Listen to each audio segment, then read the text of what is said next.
ምድርና ሰማይ ሳይዘረጋ አመልማላትም ሳይበቅሉ የየብስም ፊት ሳይታይ ከዓለማት በፊት ለብቻው ሲመሰገን የኖረ ዓለምንም በግሩም ጥበቡ የፈጠረ ለኩነተ ሥጋ መጥቶ ከውድቀታችን ያነሳን ዕድሜ የጨመረልን አማኑኤል፣ ዘመን የቀጠለልን አማኑኤል፣ ነጭ ያለበሰን አማኑኤል፣ የሽበትን ክብር ዘውድ አድርጎ በራሳችን ላይ የደፋልን አማኑኤል፣ በማያኖሩ ሰዎች መካከል የሚያኖረን አማኑኤል፣ ወጥተን እስክንገባ ተኝተን እስክንነሳ የማይለየን አማኑኤል፣ በአደባባይ የነበረው ታሪካችንን በጓዳ የከተተልን አማኑኤል፣ ያየብንን ያላሳየብን የሰማብንንም ያላሰማብን ገመና ሸፋኝ ጓዳ ከታች ከባት ያበሳ የሆነው የድንግል ማርያም ልጅ መድኃኔ ዓለም ኢየሱስ ክርስቶስ ኃጢአት በደላችንን ነውራችንን በምሕረቱ ከድኖ በምሕረቱና በይቅርታው አደባባይ ሁላችንም ስላሰባሰበን ክብርና ምስጋና አምልኮና ውዳሴ ለገናናው ስሙ ይሁን። እንድናመሰግነው ፈቅዶና ወዶ የሌሊቱን ጨለማ አሳልፎ እችን ቀን እችን ብርሃን እንድናይ ይረዳን ልዩ ሶስት አብ ወወልድ ወመንፈስ ቅዱስ ሥላሴ ስሙ የተመሰገነ ይሁን።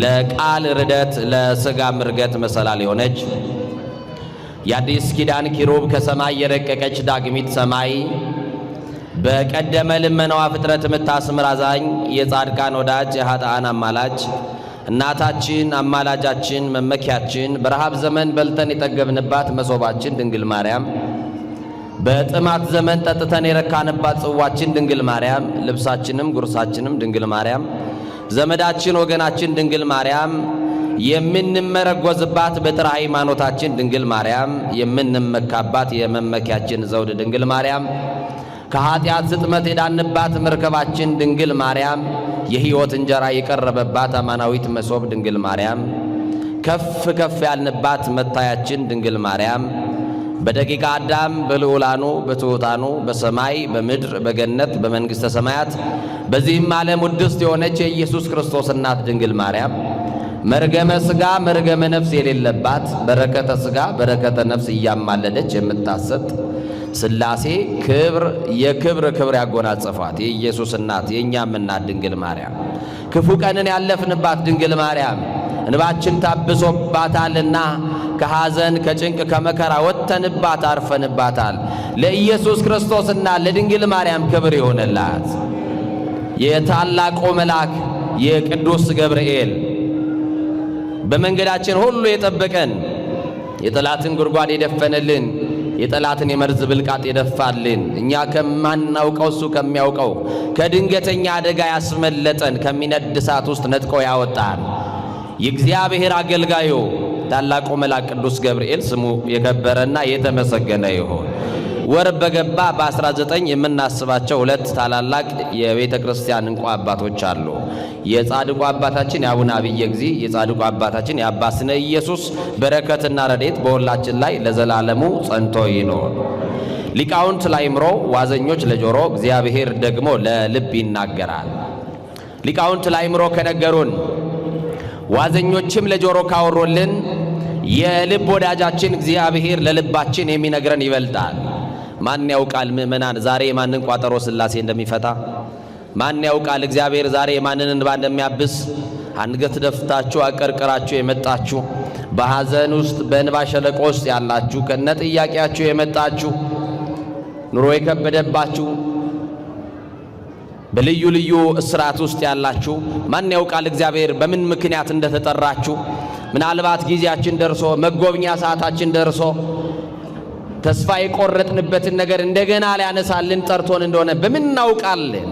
ለሰው ያልነገርነው የሸሸግነው ለብቻችን የምንብሰለሰልበት በር ዘግተን የምናለቅስበት ጉዳይ ዛሬ ማብቂያው ሆኖ ዛሬ ነገራችን የሚስተካከልበት ያበቃው ነገር የሚቀጥልበት የተውነው የሞት ያክል የረሳነውን ነገር እንደገና አንስቶ እግዚአብሔር ወደ እጃችን ሊያስገባ ዛሬ ደግሞ አስተካክሎ በቃሉ ሊሰራን ጠርቶን እንደሆነ በምን እናውቃለን? ጌታ መንፈስ ቅዱስ በቃሉ መዶሻነት እየጠረበ ለሱ እንድንመቸው አድርጎ አስተካክሎ ይስራል። የትምህርታችንን ርዕስ ድምጻችሁን ሳትሰስቱ ከፍ አድርጋችሁ አብራችሁ ትጠራላችሁ። ተከፈተላቸው በሉ። ደስ አይልም? ደስ አይልም ወይ? እስቲ በደንብ በሉ። ተከፈተላቸው በሉ። እንዲከፈተላችሁ የፈለጋችሁ አትመስሉም። ቃሉ ራሱ ያጽናናል። ቃሉ ራሱ ያሳርፋል። በደንብ ከኔ ጋር ትጠራላችሁ። ሴቶች እስቲ ቆይ ጠብቁ፣ ወንዶችን መጀመሪያ ላስጠራቸው። እስቲ ተከፈተላቸው በሉ። ቆሽ እንዲከፈተላችሁ ትፈልጋላችሁ ማለት ነው። ሴቶቼ እናቶቼ ተከፈተላቸው በሉ። እሺ ይቅርታ አድርጉልኝ። ለሶስት ጊዜ አንድ ጊዜ በህብረት ለሶስተኛ ተከፈተላቸው በሉ። ምን አለላቸው? የተዘጋባችሁን ሁሉ አማኑኤል ይክፈትላችሁ። የሚከፍተውን መልአክ ይላክላችሁ። በተዘጋባችሁ ነገር ሁሉ ታላቁ መልአክ ቅዱስ ገብርኤል ይምጣላችሁ። ይህንን ቃል የምናገኘው በሐዋርያት ሥራ ምዕራፍ 12 ቁጥር 10 ላይ የምናገኘው መለኮታዊ ቃል ነው። ዛሬ በሕይወታችሁ ውስጥ ዝግትግት ላለባችሁ ነገር ሁሉ ቅዱስ ገብርኤል ልኮ ይክፈትላችሁ። ይህንን ቃል ተከፈተላቸው ብሎ በዚህ በሐዋርያት ሥራ ምዕራፍ 12 ቁጥር 10 ላይ በሩን የከፈተው አንድ የጌታ መልአክ ነው። የተከፈተለት ደግሞ የክርስቶስ እንደራሴና አገልጋይ ቅዱስ ጴጥሮስ ነው። እናቶቼ የተዘጋባችሁ የጤና በር አለ፣ አማኑኤል ይክፈትላችሁ። ወንድሞቼ የተዘጋባችሁን የሥራ በር አማኑኤል ይክፈትላችሁ። የተዘጋባችሁን የድል በር መድኃኔዓለም ይክፈትላችሁ። በፈረሰው ቅጥራችሁ ላይ አማኑኤል ሙሉ ሆኖ ይቆምላችሁ። የሚከፍት የሚዘጋ የተባለ የናዝሬቱ ተስፋ የማርያም ልጅ ኢየሱስ ክርስቶስ በተዘጋባችሁ ነገር ሁሉ ይምጣላችሁ።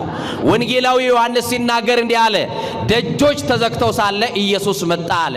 ያንተ የተዘጋብህ ነገር ላይ አንኳክቶ የሚገባ ሳይሆን የተዘጋ ውስጥ መግባት የተዘጋውን መክፈት የሚችል ኤልሻዳይ የሆነ ሁሉን የሚችል እግዚአብሔር ከእናንተ ጋር ነው። ደስ ይበላችሁ።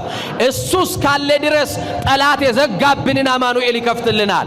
እሱ እስካለ ድረስ ምቀኞች የዘጉብንን መድኃኔዓለም መክፈት ይችላል። እሱ እስካለ ሟርተኞች የዘጉብንን እሱ መክፈት ይችላል። እስቲ የኔ ጌታ መክፈት ይችላል በሉ። አማኑኤል መክፈት ይችላል በሉ። መድኃኔዓለም መክፈት ይችላል በሉ። እረ ይከፍታል መድኃኔዓለም። የተዘጋባችሁ ነገር ሁሉ በለቅሶ ውስጥ ያላችሁ ሰዎች ሲመጣና ሲከፍትላችሁ ለዘላለም እንባን ከጉንጮቻችሁ ላይ ያብሳል። እንባ ማበስ ብቻ አይደለም፣ አማኑኤል የእንባ ምንጮቻችሁንም ከዓይናችሁ ላይ ለዘላለም ያደርቀዋል። ኢትዮጵያውያን እናቶቼ፣ ኢትዮጵያውያን አባቶቼ የምታለቅሱ በለቅሶ ሸለቆ ውስጥ ጤና ጎሎባችሁ በጤና ማጣት የተነሳ ከሰውነት ተራ የወጣችሁ ከሰው በታች ሆናችሁ አንገት ደፍታችሁ ያላችሁ ሰዎች መቼ ይሆን የኔ ተራ? መቼ ይሆን የኔ ጊዜ? አማኑኤል እንደ ሰው የምታደርገኝ ቀና የምታደርገኝ መቼ ነው? ቀን የምትጠብቁ አማኑኤል ቀና ያርጋችኋ። መድኃኔዓለም ቀን ያውጣላችሁ፣ ቀን ያውጣልን። ደግሞ ይገርማችኋል፣ የኛ ነገር እንዲከፈት እግዚአብሔር ወደ ልመናችን ሲያዘነብል፣ እግዚአብሔር ወደ ጸሎትሽ ሲመለከት የሚከፍተውን መልአክ ይልከዋል። ስሙ ደግሞ ገብርኤል ነው። ታማኝ የሆነ አገልጋይ የሚከፍት ብቻ አይደለም፣ ከገባንበት ጥልቅ ጉድጓድ ውስጥ የሚያወጣ ታላቅ መልአክ ነው። ወገኖቼ ምእመናን፣ እግዚአብሔርን መስማት ስንጀምር የትኛውን በር ይከፈታል? ማንም መስማት ስንጀምር ወንጌል የተዘጋን ልቦና ይከፍታል። ወንጌል የተዘጋን የህሊናን ደጅ ይከፍታል። ወንጌል የተሸዋረረን የእይታችንን ያስተካክላል።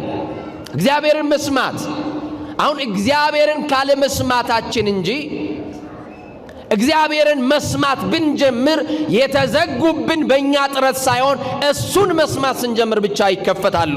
ወንጌል የተሰበረውን ሰው ጠግኖ እኮ ያቆማል። የእናቴ ልጆች እሱን ስሙ። አሁን ጊዜያችሁን መስዋዕት አድርጋችሁ የቆማችሁ ሰዎች እግዚአብሔር እየጠገናችሁ እንደሆነ አስተውሉ። የተሰበራችሁ ሰዎች፣ ቅስማችሁ የተሰበረ ሰዎች፣ አዎ ሰዎች ወደው ይጠላሉ፣ ሰዎች አፍቅረው ይከዳሉ፣ ሰዎች ስመው ይነክሳሉ፣ ሰዎች ወረተኞች ናቸው። ቃል የገቡልን ሰዎች የሉም። የወደዱን ሰዎች ጠልተው ሊሆን ይችላል። ያፈቀሩን ሰዎች ከርተው ሊሆን ይችላል። በየትኛውም ስብራቱ ስላላችሁ ሰዎች እሱን መስማት ስትጀምሩ ብቻ ትጠገናላችሁ። ማንን እንስማ? አሁን እስቲ ጥያቄ ልጠይቃችሁ። የትኛው በር ቢከፈትላችሁ ትፈልጋላችሁ? አሁን ለቅሶ በቤታችን አለ። የተለያየ ጉዳይ ነው የሚያስለቅሰን። አንድ ማጣት ያስለቅሳል፣ ሌላው ማግኘቱ ያስለቅሰዋል። አንዱ ጤና ጎድሎበት ያለቅሳል፣ አንድ ደግሞ ገንዘብ አጥቶ ያለቅሳል። አንዱ ሰላም ደፍርሶበት ያለቅሳል። አንድ በቤቱ መስማማት አቅቶ የነገር እሳት እየነደደበት በትዳሩ ያለቅሳል። የመረጠው ምርጫ ደም እንባ ያስለቀሰውም ያለቅሳል። የምናለቅስበት ጉዳይ ይለያይ እንጂ ሁላችንም ለቅሶ ውስጥ ነው ያለነው። በአገር ጉዳይ እናለቅሳለን። በተለያየ ሁኔታ ውስጥ ያለን ሰዎች ለቅሶ ላይ ነው ያለነው፣ እናለቅሳለን። ምናለቅስበት ጉዳይ ተለያየ እንጂ። አሁን የጤናው በር እንዲከፈትላችሁ ትፈልጋላችሁ? መድኃኒት የሰለቻችሁ፣ መርፌ የሰለቻችሁ፣ በየቀኑ አመመን ማለት ራሱ ተናግራችሁ ህመማችሁን በጥርሳችሁ ነክሳችሁ ላላችሁ አማኑኤል የጤናውን በር ይክፈትላችሁ። የደስታው በር እንዲከፈትላችሁ ትፈልጋላችሁ? ኑሯችሁ ለቅሶ ብቻ የሆነ ኑሯችሁ ወር አላደርስ ብሏችሁ በኑሮ የተነሳ የምትሰቃዩ ልጆቻችሁን ትምህርት ቤት ልካችሁ ማስተማር ከብዷችሁ ዛሬ በኑሮ ሸለቆ ውስጥ ያላችሁ ሰዎች ትኖራላችሁ። እግዚአብሔር የደስታውን በር፣ እግዚአብሔር የበረከትን በር ይክፈትላችሁ። ማን መክፈት ይችላል እያለን ነው? ማን መክፈት ይችላል እያለን ነው? ስልጣን የማይመልሰውን የህይወትን ጥያቄ ማን ይመልሳል? ገንዘብ የማይመልሰውን የህይወት ጥያቄ ማን ይመልሳል? የልጅ በር የተዘጋባችሁ በልጅ ናፍቆት ለምትሰቃዩ የሚያበስረውን መልአክ ሲልክልህ ወንድ ልጅ ትወልዳለህ። የሚያበስረውን መልአክ እግዚአብሔር ወደ ህይወታችሁ ሲልክ ገብርኤል ሲመጣ የመጀመሪያው ብስራት የመጀመሪያው ዜና እንዲህ የሚል ነው፣ ትጸንሳለህ፣ ትወልዳለህ፣ የተዘጋው ነገር ተከፍቶልሃል። የሰማችሁኝ ነው አይደል? የደረቀው ነገር ለምልሞልሃል። ዓለም ተስፋ ያስቆረጠቻችሁ በትዳራችሁ የሆነ ነገር መጠበቅ ከጀመራችሁ 5 እና 10 ዓመት ያስቆጠራችሁ ሰዎች ትኖራላችሁ። ከነ ጉርለታችሁ ግን እግዚአብሔርን እያመለካችሁ ያላችሁ ከነ ጉርለታችሁ። ክርስቲያን ሲሞላለት ብቻ ተመስገን የሚል አይደለም፣ በጉርለቱ የሚያመሰግን ነው። ብርሃን ዓለም ቅዱስ ጳውሎስ ሲመክረን እንደዚህ አለ፣ አይኩትዎ በእንተ ኩሉ አለን፣ በሁሉ አመስግኑ ወጸልዩ ወትረ፣ በሁል ጊዜ ሳታቋርጡ ጸልዩ። በቃ ሲሞላም ሲጎድልም ተመስገን እንለዋለን። እስቲ ተመስገን በሉ እናቶቼ። የትኛውም ሕይወት ውስጥ ሆናችሁ ተመስገን በሉት። አታማሩ። ተመስገን ይበቃል። እግዚአብሔር ሆይ የሚኖርበትን ኑሮ አንተ ታውቃለህ። እንዴት ልታሻግረኝ እንዳለ ታውቃለህ። እኔ አላልፈውም የሚለውን ነገር ሁሉ እያሳለፍክ እዚህ አድርሰኛል። እዚህ ያደረሰን ማን ነው? የመከራ ሌሊቶችን ያሳለፈልን ማን ነው? ክብር ለአማኑኤል ይሁን። የትዳር በር ብቻ አይደለም፣ የልጅ በር ለተዘጋባችሁ ሁሉ አማኑኤል አንድ ቀን እንዲጎበኛቸዋል። እንዲጎበኛችሁ እያመሰገናችሁ ጠብቁት። የሥራው በር፣ የሰላም በር፣ የጤንነት በር፣ የደስታ በር፣ የማግኘት በር፣ የእድል በር፣ የስኬት በር፣ እነዚህ ሁሉ በሮች ሊከፈቱት የሚችለው በአማኑኤል ብቻ ነው። በጣም የሚገርማችሁ አንድ የዋህና ደግ የሆነ መልአክ አለ። ዛሬ በቤቱ ተሰብስበናል። መታሰቢያነቱ ለቅዱስ ገብርኤል የተሰጠ ይሄ ቤተ መቅደስ ቅዱስ ገብርኤልን የምትወዱት ቅዱስ ገብርኤል የደረሰላችሁ እስቲ እጆቻችሁን አንሱና አሳዩኝ። እኔ ቅዱስ ገብርኤል ደርሶልኛል፣ ከእሳት አውጥቶኛል፣ ከአደጋ ጠብቆኛል፣ ከተለያየ መከራ ከተለያየ ፈተና ጠብቆናል የምትሉ እስቲ ቅዱስ ገብርኤል ውለታው እንዳትረሱ ከፍ አድርጋችሁ አሳዩኝ። ዛሬም ይሄ መልአክ ይቁምላችሁ። ጠላቶቻችሁ በመንገዳችሁ ቀድመው እንዳያጠቋችሁ ይሄ መልአክ በፊታችሁ ይቅደምላችሁ። እሱ ሲቀድም የጠላትን እንቅፋት ከመንገድ ላይ ያነሳልሃል። ገብርኤል ሲቀድም የሚነደውን እሳት ያጠፋልሃል። ገብርኤል ሲቀድም የተጎፈረውን ጉድጓድ ይደፍንልሃል፣ የመርዙን ብልቃጥ ይደፋልሃል። ገብርኤል ሲቀድም በአራት አቅጣጫ የከበቡ ጠላቶች መካከል አንተን የሚያሾልክ መልአክ ስለሆነ ይሄንን መልአክ ከቤት ስትወጡ እንዲበሉ ገብርኤል አንተ ቅደምልን በሉት፣ እሱ ይቅደምላችሁ። ደርሶልናል ብላችኋል። አሁንም ቅዱስ ገብርኤል በመከራችሁ ሊድረስላችሁ። በጣም የሚገርም ነው። ሊቁ እንዲህ ይለዋል፣ ሰናይ ለሰብ ወተአዛዚ ለሕዝብ። ለሰው መልካም ነው። ቅዱስ ገብርኤል እስቲ መልካም ነው በሉኝ። ምንድን ነው አልኳችሁ? ለሰው መልካም ለሕዝብም ታዛዥ።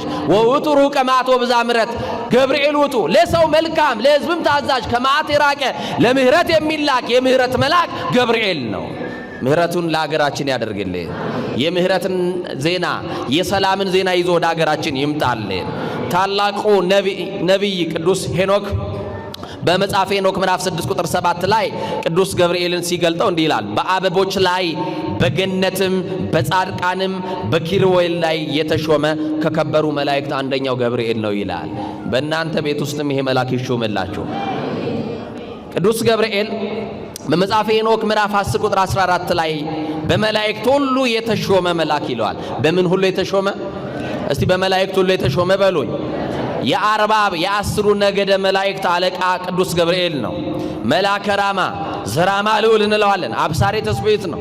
የወልደ እግዚአብሔርን ሰው መሆን ያበሰረ፣ ለድንግል ማርያም ትጸንሻለሽ ብሎ ያበሰረ፣ እግዚአብሔርን በማምለክ የጸኑ ዘካርያስና ኤልሳቤጥን ሕጡአ በረከት ተብለው ርስት አያካፍሏቸው የነበሩትን ከሰውነት ተራ የወጣችውን ከማህበረሰብ የተገለለችውን ኤልሳቤጥን እግዚአብሔር ጸሎትሽን ሰምቷል፣ እግዚአብሔር ጸሎትህን ሰምቷል፣ እግዚአብሔር በልጅ ሊባርክ ነው፣ የዘገየብህ ከልክሎ አይደለም፣ የተሻለው ዮሐንስን ልትቀበል ነውና ደስ ይበልህ አለ።